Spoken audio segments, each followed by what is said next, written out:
Puji dan syukur mari kita panjatkan kehadirat Allah Subhanahu wa taala.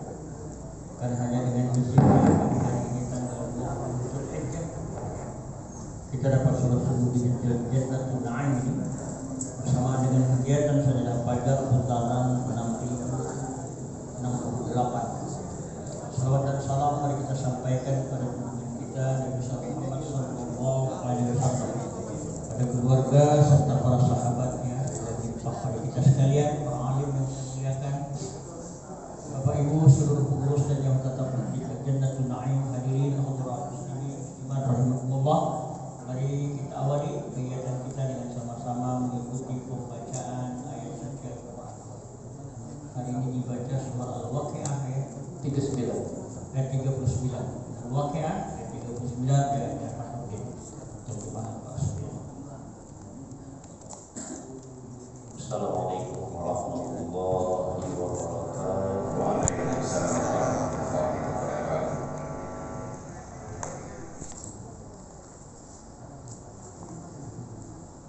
A'udzu billahi minasyaitonir rajim.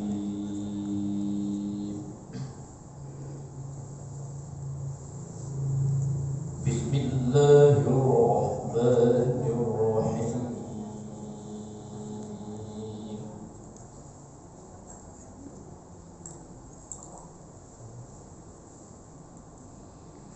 Sullatum minal awwalina wa sullatum minal akhirin.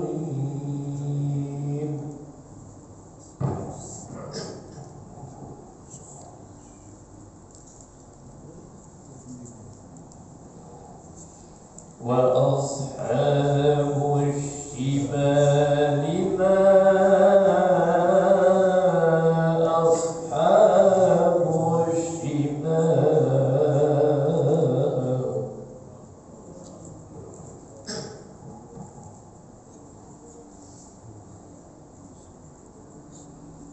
Fi sawmin hamimin wa dhillin yahmum.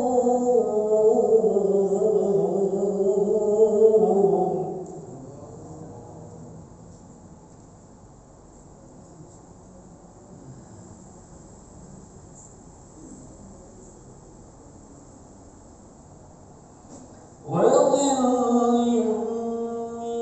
يحموم لا بارد ولا كريم.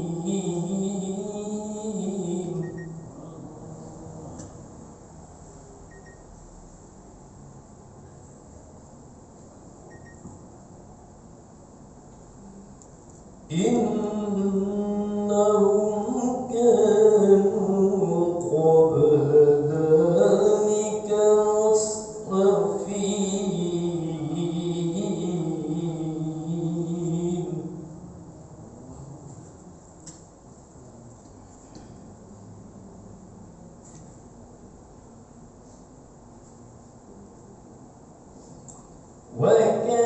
وكانوا يصرون على الحنث العظيم.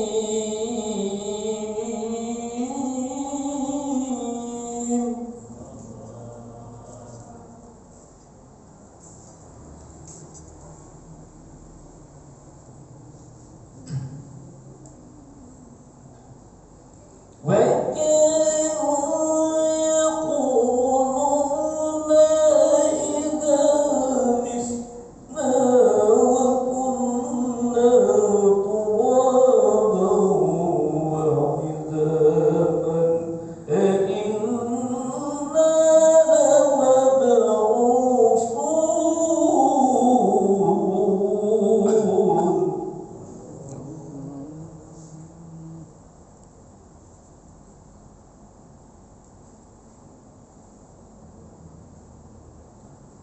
أوآباؤنا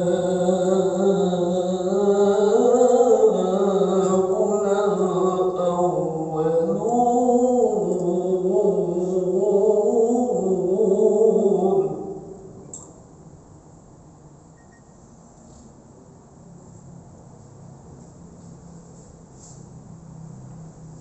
قل إن الأولين والآخرين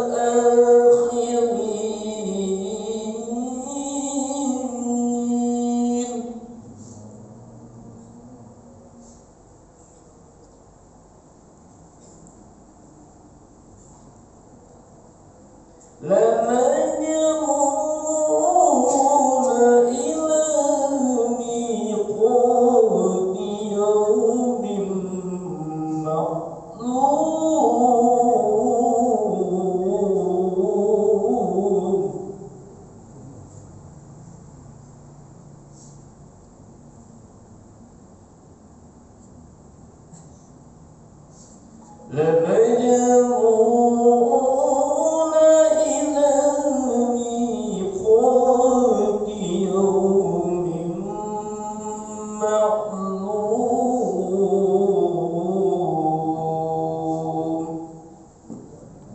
صدق الله العظيم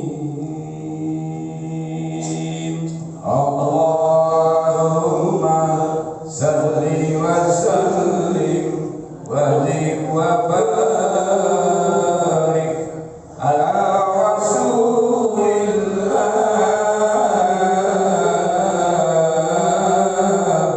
وآله الأطهار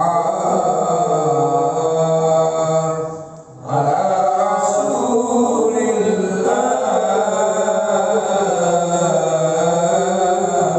وأصحابه الأخيار.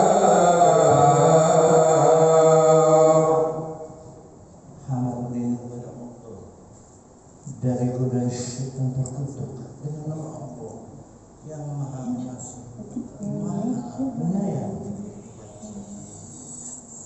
Terjemahan surat Al-Waqiah ayat 39 sampai 50. Segolongan besar dari orang-orang terdahulu dan segolongan besar pula dari orang yang kemudian, dan golongan kiri. Alangkah sengsaranya golongan kiri itu.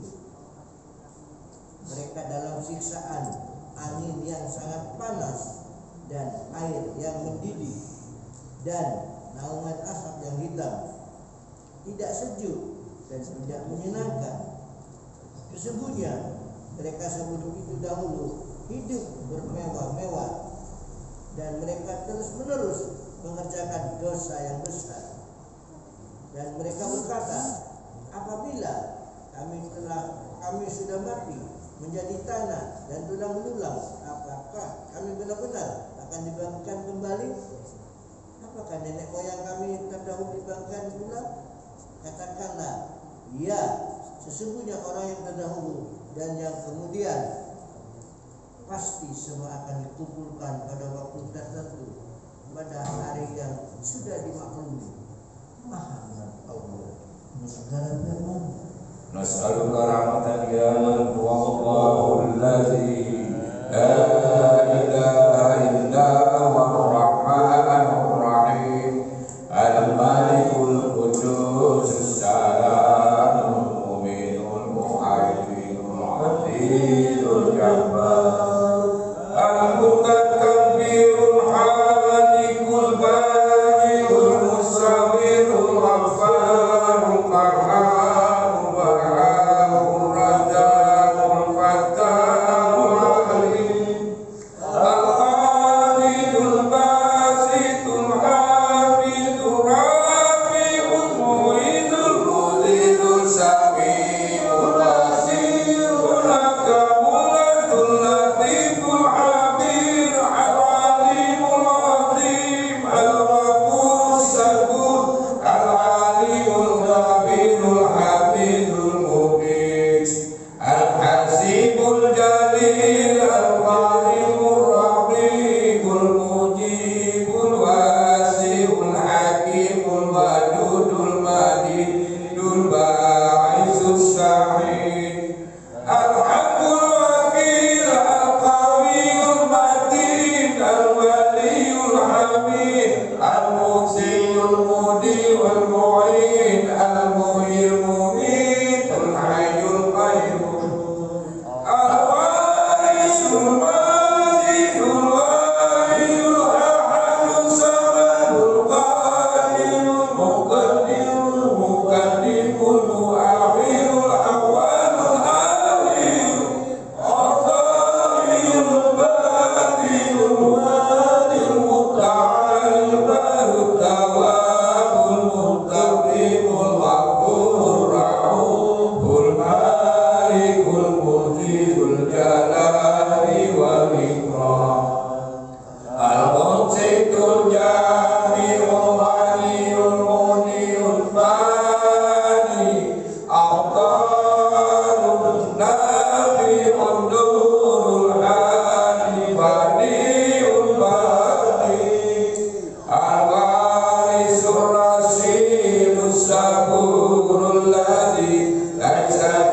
شيء وهو السميع البصير.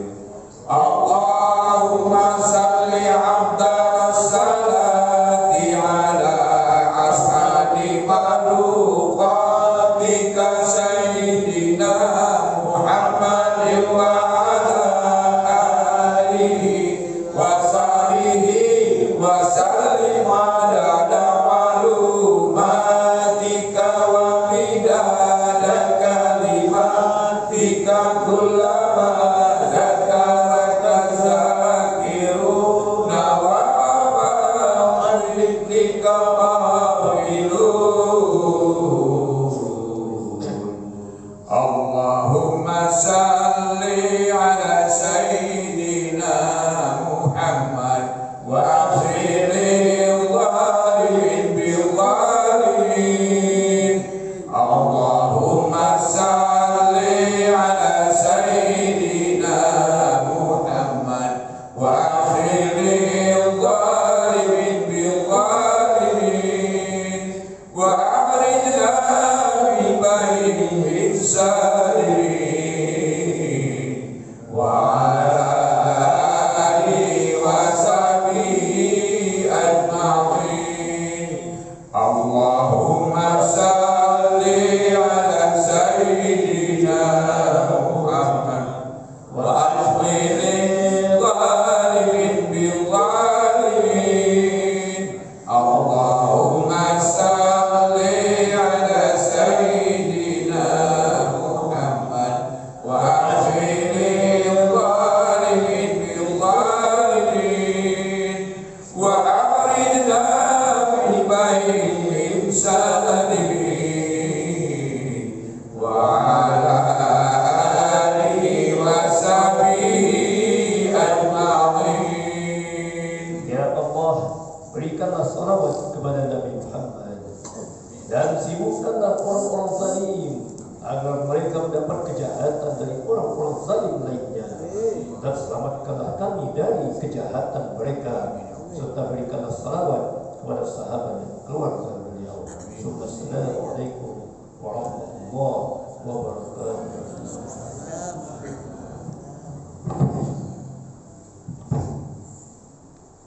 Terima kasih Bapak Ibu sekalian untuk kita ikuti tausiah. Kita sapa dulu yang hadir bersama kita. Mulai dari jauh ya, dari Jakarta ini ke Jakarta. Assalamualaikum. Waalaikumsalam warahmatullahi wabarakatuh. Suaranya udah jelas Pak. Pak Bambang, Ibu Raya, Assalamualaikum. Waalaikumsalam warahmatullahi wabarakatuh. Pak Bambang begini tak iya dulu ya. Siapa tuh yang mendengar? Udah ada nih. Ya. Pak Ahmad, Assalamualaikum. Waalaikumsalam warahmatullahi wabarakatuh. Bapak Ibu sekalian, khususnya jemaah saudara pajak, supaya ada identitas isi kawang kan punya gitu. Nah itu saya menawarkan Bapak Ibu yang mau bapak-bapak yang pakai sal seperti ini dalam bank ini, di stok masih ada cuma sedikit, ada 7 biji ya. Harganya tidak mahal Pak, 90.000 saja. Melengkapkan 100.000 nggak apa-apa ya. Supaya ada identitas. Atau seperti itu untuk Buya ada tunjukkan dalam merahnya yang lagi seperti ini. Jadi kalau sudah ada baju cuma minta sumbangkan saja begini. Ada identitas lah. Kira-kira tak suka pakai ini, pakai perlu hari punya. Baik Bapak Ibu sekalian, kita ikuti tausiah. Hari ini Pak Subhan belum bisa. Dia bilang kita anu saja, kita jadi juara atau kemudian katanya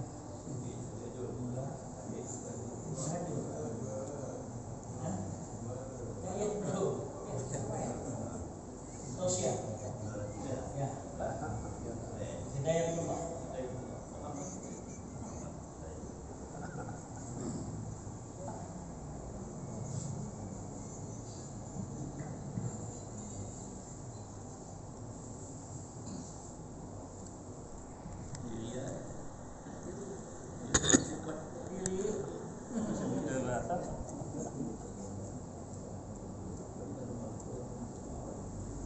Bismillahirrahmanirrahim. Assalamualaikum warahmatullahi wabarakatuh. Alhamdulillahirabbil alamin wassalatu wassalam asrofil anbiya'i wal mursalin sayyidina Muhammadin wa ala alihi washabbihi ajmain. Amma ba'du. Puji syukur atas kehadiran Allah karena berkat nikmat iman, nikmat Islam, nikmat sehat, nikmat waktu luang juga, sehingga kita dapat kembali untuk melakukan aktivitas rutin, yaitu bagaimana aktivitas sajadah fajar ini merupakan aktivitas yang sangat mulia. Yang pertama yaitu waktunya di waktu subuh, tempatnya itu di masjid, terus yang dibahas adalah Al-Quran. Selawat serta salam tidak lupa kita junjungkan kepada Nabi besar kita, Nabi Muhammad SAW. Beliau adalah sosok seorang manusia yang nantinya yang paling sibuk ketika yaumul hisab, ataupun yang nanti akan antara padang mahsyar dan ke surga. Beliau adalah manusia yang paling sibuk untuk memberikan syafaatnya kepada kita. Maka dari itu jangan henti-hentinya untuk kita selalu berselawat kepada beliau.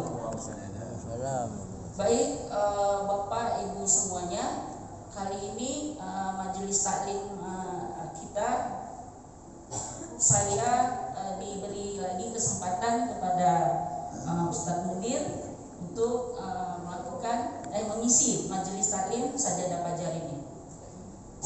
Kali ini saya tidak membahas tentang agama. Jadi untuk saat ini, pagi ini saya tidak membahas tentang agama. Namun ketika kita bahas ini, betapa pentingnya agama itu, khususnya Islam. Karena segala sesuatu kehidupan ini, kalau kita tidak berpegang kepada agama ataupun Islam, maka tersesatlah kita. Kalau Pak Munir sering membahas tentang Islam rahmatan lil alamin, kalau saya akan membahas apa jadinya jika dunia tanpa Islam. Oke, saya mempunyai 5 pertanyaan. Ketika 5 pertanyaan ini bisa dijawab tanpa agama, jadi boleh kita tidak beragama. Namun ketika 5 pertanyaan ini tidak bisa kita jawab, maka agamalah solusinya. Pertanyaan pertama, Bapak Ibu, kita kalau mau makan lebih baik memakan pakai tangan kanan atau tangan kiri? Pakai tangan kanan. Ya. Kenapa harus pakai tangan kanan? Karena hadis ya. Kita singkirkan dulu hadis. Bersih. Oke. Ada lagi jawabannya? Kiri cebok. Oke, kita balik sekarang. Kita cebok pakai tangan kanan, terus makan pakai tangan kiri. Boleh? Tidak boleh lah. Tidak umrah. Kalau alasannya bersih ya. Alasan paling logik apa? Karena kebiasaan. Jadi kita ini untuk menentukan makan atau minum aja, kalau tidak pakai agama, di sini aja mungkin kita tidak bisa menjawab. Kita untuk menentukan makan aja harus pakai hadis, harus pakai sunnah. Itu pertanyaan pertama. Jadi pertanyaan kedua, apabila kita buang air besar, lebih baik duduk atau jongkok? Oke, ada yang jongkok, ada yang duduk. Ya, siapa yang bilang jongkok? Jongkok ya? Tergantung kondisi. Ya, tergantung lutut. Oke. Nah, ini pertanyaan kedua. Jadi pertanyaan pertama kita mau soal makan. Jadi untuk soal makan, kalaupun itu kita salah dalam menentukan sikap untuk memakan itu tidak ada masalahnya. Namun ketika pertanyaan kedua ini, lebih baik jongkok atau duduk? Jawabannya itu secara medis itu jongkok. Namun 5 sampai 10 tahun kemarin 5 sampai 10 tahun yang lalu ada salah satu universitas terbesar di Amerika meneliti. Nah, itu kalau jongkok secara Islam itu benar. Namun di negara barat itu juga meneliti bahwasanya ketika kita buang air besar, kebanyakan itu tidak jongkok ataupun duduk, itu bisa mengakibatkan ambien. Terus bisa juga prostat.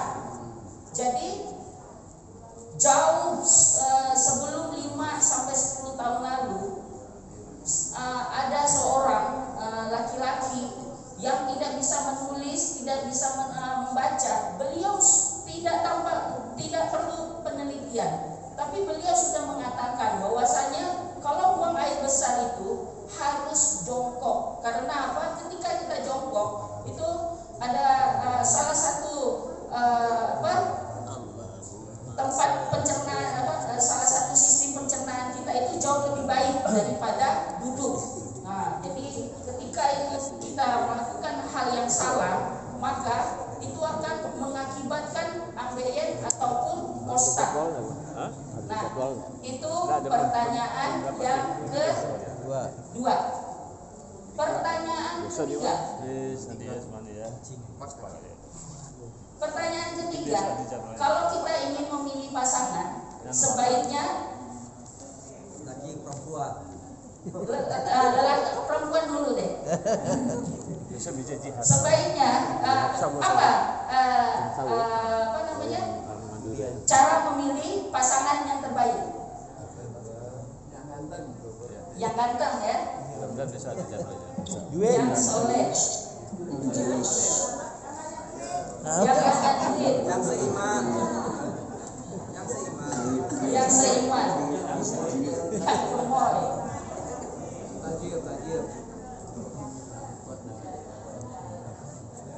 Oke, dalam semua yang disebutkan tadi, apa yang paling paling bisa ideal untuk pasangan kita? Agama, ya. Itu kalau udah pakai agama, udah pakai Islam, itu udah solusinya. Cuma coba kita, biasanya kan ada orang untuk menyatakan kebenaran. Kebenaran itu kalau menurut manusia ya, bukan menurut Muslim nih. Satu pakai akal, yang satu pakai perasaan, dan yang ketiga pakai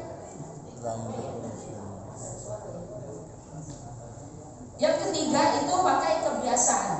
Tapi uniknya di Islam itu kita harus yang pertama pegangan kita harus Al-Quran, yang kedua itu harus hadis. Nah, pertanyaan ketiga tidak bisa juga kita menjawabnya harus pakai akal atau perasaan ataupun pakai kebiasaan. Jadi ini pertanyaan yang keempat. Pertanyaan keempat, kira-kira kalau tanpa agama, bagaimana? Ini khusus ibu-ibu ya. Bagaimana supaya suaminya tetap setia?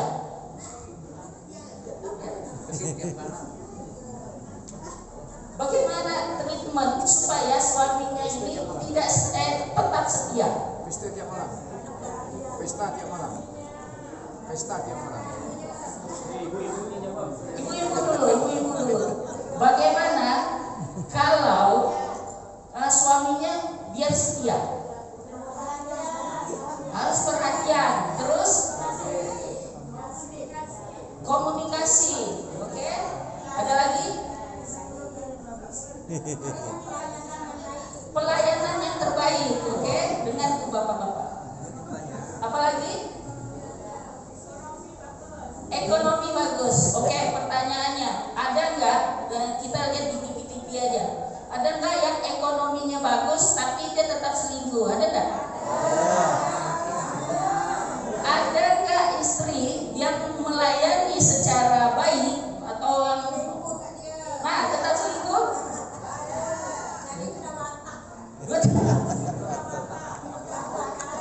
Oke, sekarang ada enggak orang yang sudah kaya raya tetap diselingkuhi? Ada? Oke, pertanyaan ke bapak-bapak.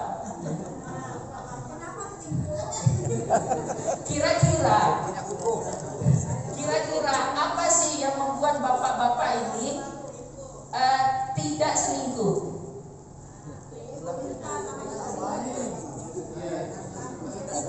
Iya, apa yang membuat bapak-bapak ini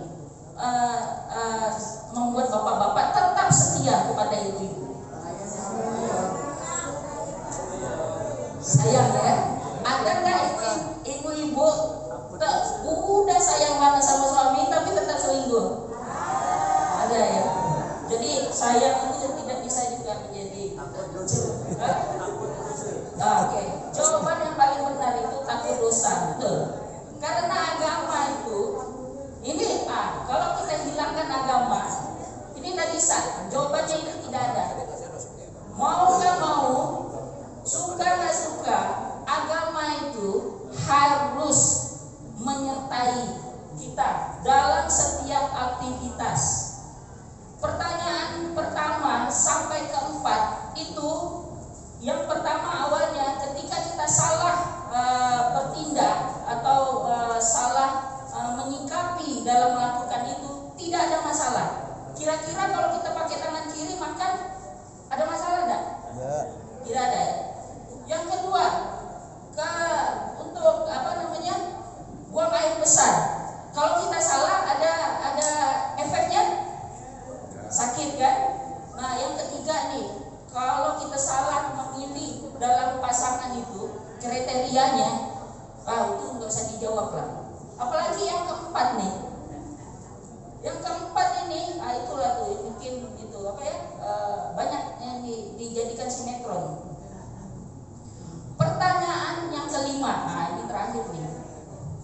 Pertanyaan kelima, bagaimana? Ini hebatnya sarjana Fajar ini, kita selalu belajar ya. Bagaimana cara paling adil untuk membagikan waris? Besok pakai agama dulu. Pakai besar alidi ya. Sehadis ada Quran.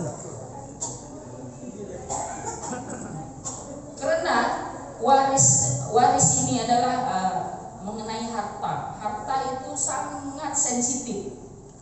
Jadi coba kita tanpa agama, bisa atau tidak? Bisa.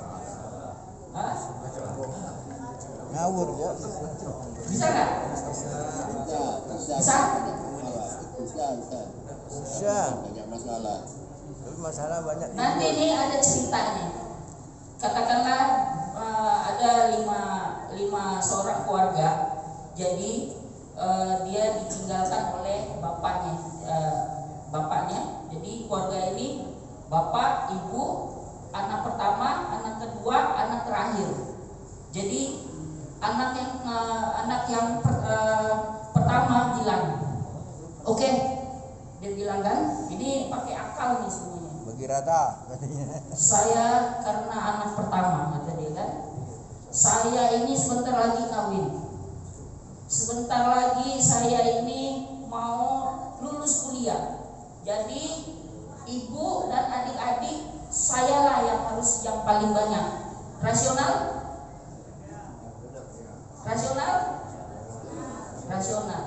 Namun diprotes sama adiknya yang paling kecil. Adik kecilnya protes, tidak bisa. Kenapa?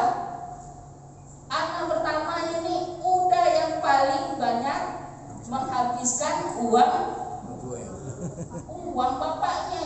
Abang tuh enak, kata dia, udah kuliah, udah mau kawin. Saya nih masih kecil, kata dia, masih TK, kata dia, baru sedikit, kata dia kan, menikmati harta orang tuanya. Masuk akal? Akal. Jadi saya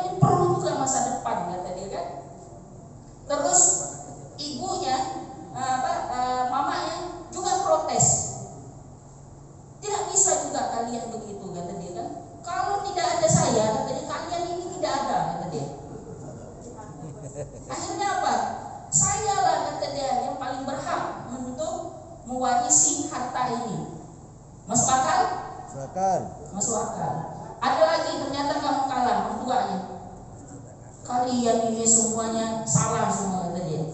Kalau tidak ada saya sebagai ibu dari ayah atau laki kalian, sama juga, kata dia. Tidak ada juga ini harta ini, kata dia. Masuk akal? Masuk akal. Jadi pesan yang ingin saya sampaikan Bapak Ibu, kita ini dalam melakukan sesuatu untuk sampai ke tingkat kebenaran tidak bisa memakai perasaan, tidak bisa memakai akal, ataupun tidak bisa memakai kebiasaan. Semua uniknya di Islam itu, kita itu dari bangun tidur sampai mau tidur, semuanya itu sudah ada literaturnya, sudah ada petunjuknya, yaitu apa? Al-Quran dan hadis. Jadi selama dua ini kita pegang, insya Allah itu tidak akan kita itu tersesat. Jadi janganlah mandai-mandai pakai akal, pakai perasaan. Karena apa? Itu dipastikan kebenarannya itu belum tentu. Kira-kira kenapa kita dilarang untuk memakan babi?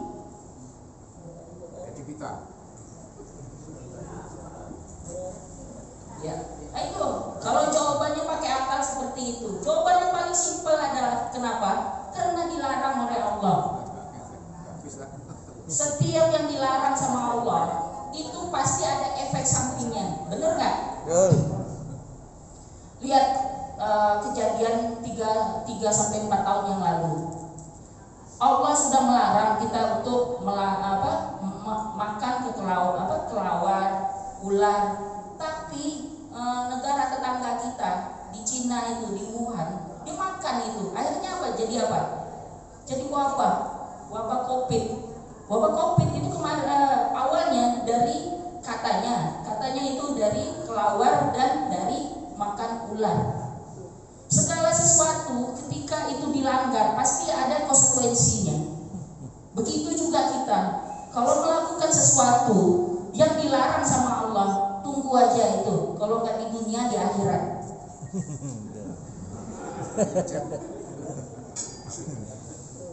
Jadi semuanya itu harus memakai Al-Quran dan hadis. Ada satu kata mutiara dari Imam Syafi'i. Kalaulah kita tidak sanggup menahan lelahnya belajar, berarti kita itu harus siap menahan letihnya kebodohan. Jadi orang bodoh itu tidak nyaman. Karena apa? Kita tidak tahu mana yang benar, mana yang tidak. Maka dari itu beruntung sekali Sajadah Fajar. Setiap pagi kita ini ada majelis taklimnya, majelis ilmu. Bahkan itu bisa meningkatkan pengetahuan dan bisa juga meningkatkan keimanan. Jadi manusia ini, kita itu untuk beriman tidak cukup.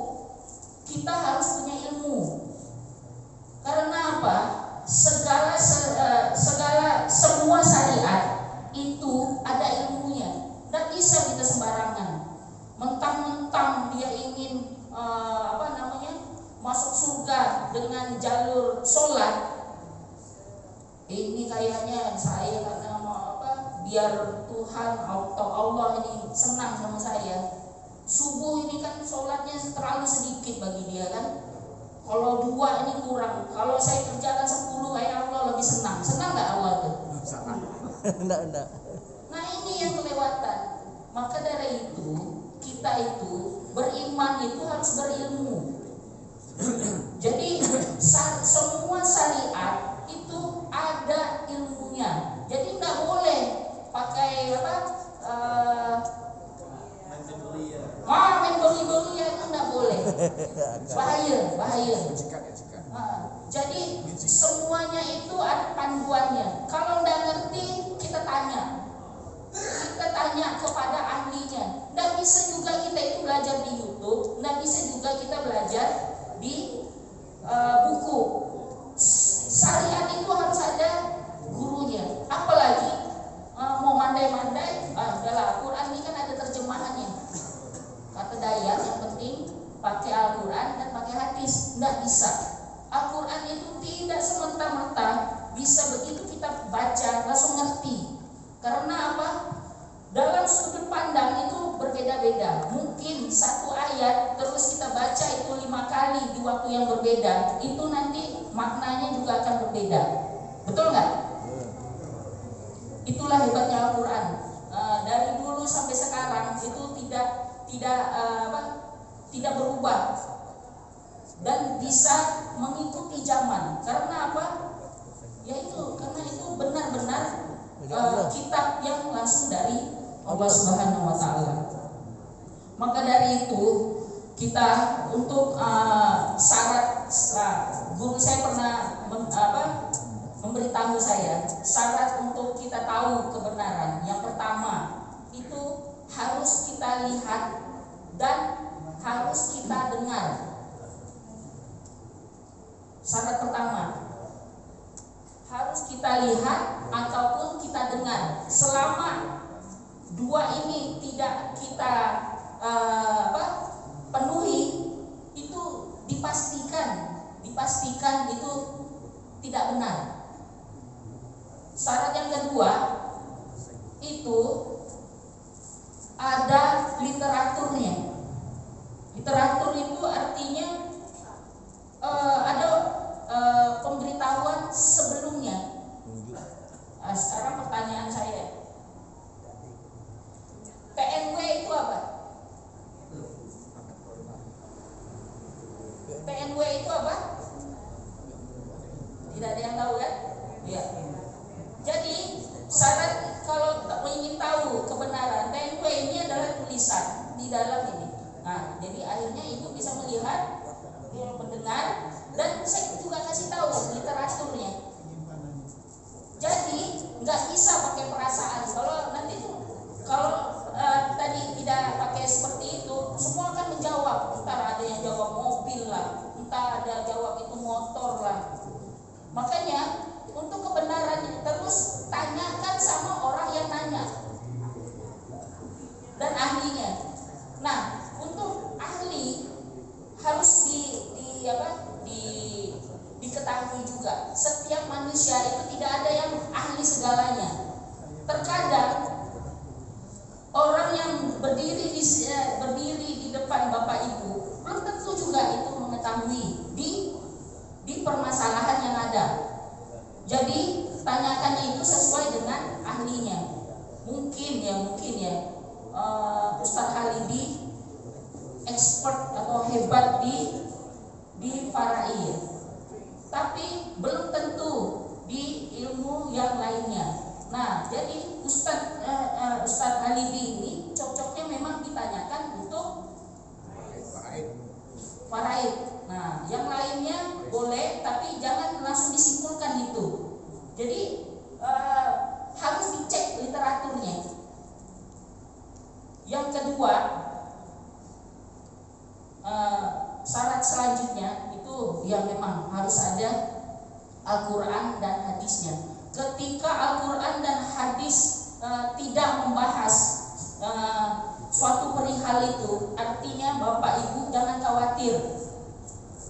Ketika Al-Quran dan hadis itu tidak membahas permasalahan itu, jangan khawatir. Karena apa?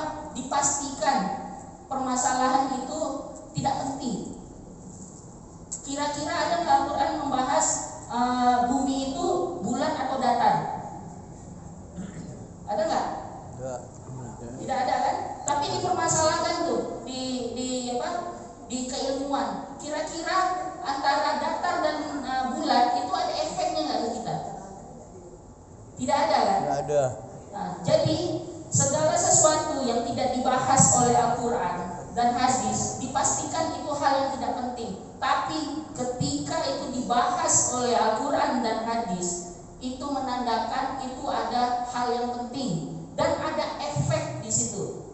Kalau kita tidak melakukannya, jadi kunci dari orang bertakwa itu menjalankan perintah, kalau enggak melakukan perintah, ya kan? Ya. Kuncinya simpel aja. Kalaulah kita tidak bisa menjalankan perintah, minimal jangan melakukan yang dilarangnya. Kalau belum bisa melakukan syariat ini kan perintah rata-rata kan. Nah, minimal jangan melakukan yang dilarangnya. Itu kuncinya. Kalau belum bisa melakukan berarti diam aja. Diam aja. Biar apa? Biar kita termasuk juga orang bertakwa di situ. Asal kita tidak diam, nanti kita jadi berdosa. Karena apa? Kalau bicara, jadi salah satu penyumbang terbanyak untuk masuk neraka itu dari mulut. Ya. Kira-kira ini yang suka gosip ibu-ibu atau bapak-bapak? Sama ya? Ya. Kalau menurut bapak-bapak ibu-ibu, tapi menurut ibu-ibu sama katanya. Ya. Nah, ini bisa kita cek juga kebenarannya. Jadi Bu, Pak, yang paling banyak masuk neraka karena apa? Omon-omon nih, gara-gara bicaranya itu perempuan. Ya. Ada hadis ya. Betul ya Pak Munir ya? Betul. Tapi kalau menurut persepsi saya ini nggak bisa juga diambil asing. Kenapa perempuan ini paling banyak masuk neraka? Karena apa? Memang jumlahnya paling banyak, betul nggak? Jadi kalau secara apa jumlah memang beliau juga udah banyak. 1:5, bahkan ada yang bilang 1:10. Jadi wajar kalau ibu-ibu ini. Ya, tapi kayaknya kok di jamaah sajadah fajar ini, insya Allah ya Bu ya, tidak ada. Ya, yang penting istiqomah. Jadi beruntunglah kita ini di dalam satu lingkaran ataupun satu majelis, karena nanti itu ketika di padang mahsyar, ini komandan kita Pak Munir, beliaulah yang nanti akan protes nanti sama Allah. Ya Allah, kata dia kan, mana Pak Saleh nih, kata dia kan ya. Beliau itu kata dia setiap pagi kata dia sholat berjamaah sama saya, tapi hari ini saya tidak melihat beliau. Pak Munir ini bisa memberikan syafaat. Karena apa? Beliau panglima di sajadah fajar ini. Akhirnya dicek rekamannya kan. Oh iya betul, Pak Saleh ini sering ke sajadah fajar. Ya udah katanya, panggil malaikat katanya, suruh jemput Pak Saleh itu katanya kan ya. Emanglah Pak Saleh ini. Jadi manusia itu, Pak Said, pokoknya di sini ini dapat syafaat semua. Yang penting baik-baiklah sama Pak Munir nanti. Karena apa? Semuanya itu nanti itu berkumpul sama sesuai dengan kecintaannya. Kalaulah sajadah fajar ini cintanya ke masjid, cintanya Al-Quran, itu insya Allah itu ada syafaatnya semua. Ini nih nanti akan menjadi saksi yang apa? TNW ini nanti akan bersaksi. Nanti itu kita kan nggak bisa ngomong, mulut, mata semuanya diam. Yang bersaksi itu adalah termasuk karpet, termasuk apa, motor kita, mobil kita, baju kita. Jadi semua atribut yang kita punya, yang kita miliki, diusahakan kita itu digunakan untuk ibadah. Karena apa? Nanti merekalah yang akan bersaksi, merekalah yang akan memberi keterangan bahwasanya kami dulu waktu di dunia, kami ini dipakai untuk ibadah. Jadi luar biasa sekali. Jadi semua atribut, semua yang kita punya diusahakan semuanya itu ada dipakai untuk sarana ibadahnya. Ini baik, beruntung sekali ini ibu-ibu sajadah fajar, karena saya lihat ini setiap hari ganti-ganti semua baju-bajunya ya, warna-warni. Tapi itulah yang menjadi syafaat nantinya. Iya, nanti ini yang kerudung kuning, yang kerudung ibu yang kuning ini bicara nanti. Padahal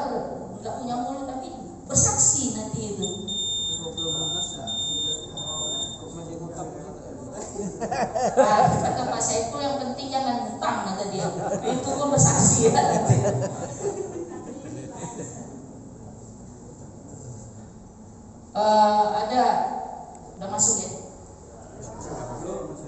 menit lagi lah, 5 menit lagi. Dah masuk dah. 5 menit lagi. 5 menit lagi ya. Jadi ada ayat. Jadi nggak elok juga lah kalau saya tidak ada ayatnya. Jadi kata Pak Munir, kalau ceramah itu harus ada ayatnya. Ayatnya berkata, ini antara surat Yusuf atau Yunus, pokoknya ayat 30, yang artinya, katakanlah wahai Muhammad, apakah di antara sekutu kamu ada yang membimbing pada kebenaran? Katakanlah, Allah lah yang membimbing pada kebenaran. Maka apakah yang membimbing pada kebenaran lebih berhak diikuti, ataukah yang tidak mampu membimbing bahkan perlu dibimbing? Maka mengapa kamu berbuat demikian? Bagaimanakah kamu memberi keputusan? Jadi ayat ini Allah ini mau bilang bahwasanya yang membimbing atau memberi kebenaran itu hanya Allah. Bahkan ya, Nabi Muhammad sendiri ini tahunya kebenaran bukan dari beliau, tapi dari Allah Subhanahu wa taala. Nabi Muhammad pernah salah atau tidak? Nabi Muhammad itu juga pernah salah. Beberapa ayat itu menerangkan bahwasanya Nabi Muhammad mengambil keputusan tanpa melibatkan Allah. Jadi ada satu kisah bahwasanya Nabi Muhammad ini kan mempunyai beberapa istri. Jadi beliau itu suatu ketika jatahnya istri yang pertama katakanlah, terus tiba-tiba istri yang kedua itu memberikan madu. Kira-kira madu itu halal atau haram? Tapi pada saat itu Nabi Muhammad tidak mau meminum madu itu dengan persepsi bahwasanya belum waktunya saya itu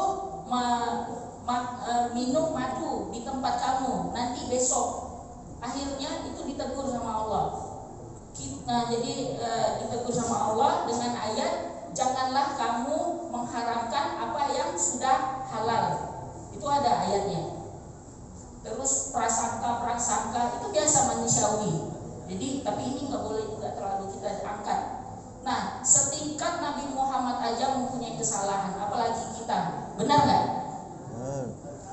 Maka dari itu pesan saya, Bapak Ibu, segala sesuatu landasan kita untuk melakukan keputusan atau tindakan harus memakai Al-Quran dan hadis. Minimal ditanyakan kepada ahlinya. Oke? Sekian dari saya. Assalamualaikum warahmatullahi wabarakatuh. Waalaikumsalam warahmatullahi wabarakatuh. Terima kasih. Ini sebenarnya banyak yang mau dibahas apa yang disampaikan dia ini. Kalau tidak hari ini kapan-kapan. Tapi kita sapa terus supaya tidak kedinginan. Jangan-jangan ada masukan. Pertama ada Andi Takdir di Sulawesi Selatan. Assalamualaikum. Andi, Assalamualaikum.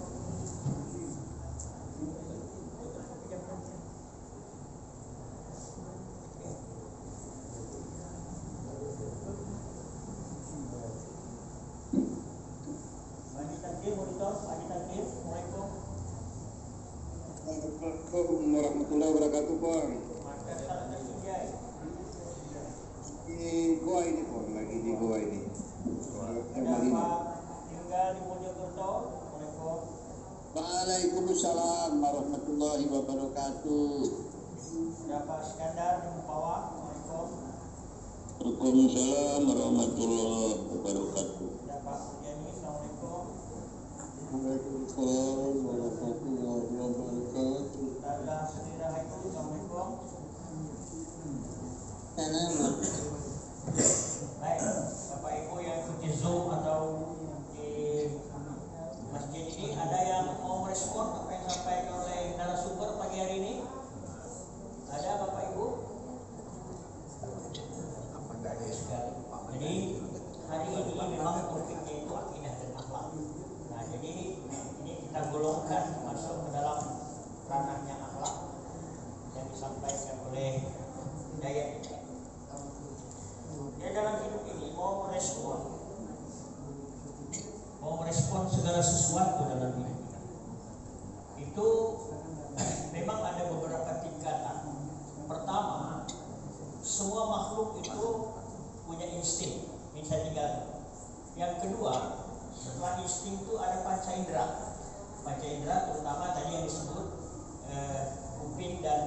mata, panca indera.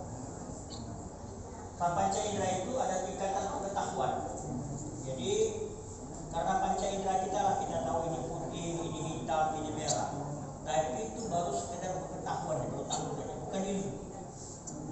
Kemudian setelah itu kita tingkatkan pengetahuan itu naik kepada jenjang ilmu. Untuk memahami segala sesuatu memang harus dengan ilmu. Dan makanya Islam hadir ini itu disuruh belajar. Kalau tingkat ilmu tidak terjawab persoalan itu pada tingkat filsafat. Ini orang-orang tertentu saja, orang-orang sufi. Tapi terakhir kalau tidak bisa terjawab pada tingkat filsafat agama. Nah, untuk kita ini itu oleh karena itu jangan hanya memanfaatkan pengetahuan melalui panca indera saja, tapi tingkatkanlah pengetahuan ilmu. Nah, salah satu yang kita pakai untuk menimba ilmu ini adalah ajang sajadah fajar ini, ilmu. Jadi berilmu, menuntut ilmu itu penting. Bahkan menjadi wajib bagi seorang muslim untuk ilmu itu. Jadi kalau ada orang mengingatkan kita untuk menuntut ilmu, jangan marah. Karena memang Islam, karena ini menjawab persoalan hidup. Yang ditanyakan 5 persoalan tadi itu kalau tidak bisa terjawab pada tingkat ilmu, mungkin pada tingkat filsafat, tapi kita bukan ahli sufi. Karena kita mau ikut orang berfilsafat juga bisa dilisik orang berjalan. Kalau tidak bisa, setelah ilmu untuk kita ini, setelah ilmu dan kita naik kepada tingkat agama saja, serahkan kepada agama menjawab persoalan. Ya. Tapi apapun yang dijawab dengan agama itu, insya Allah kita boleh cari lagi. Mengapa agama begitu? Kita cari lagi, insya Allah kita ketemu. Mengapa Allah misalnya melarang memakan babi? Cari apa sebab? Tapi jangan berhati-hati, jangan bilang begini, mengapa babi haram? Oh, karena banyak cacing pita. Pernah ditanya orang di pesawat, orang Jepang tanya sama orang Islam, Pak, mengapa Islam tidak makan babi? Mengapa haram? Karena banyak cacing.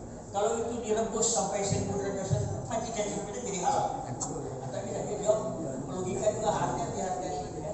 Jadi benar, Rasulullah tidak jauh pada tingkat agama, pada tingkat ilmu pengetahuan, agama menjawab.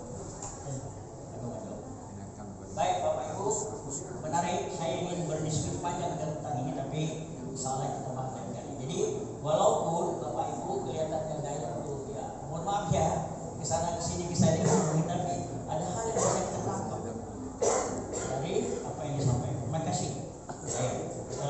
Dan kedua mungkin ada yang mau respon, Pak Ali Takdir, Pak Askandar, ada? Pak Tinggal ada?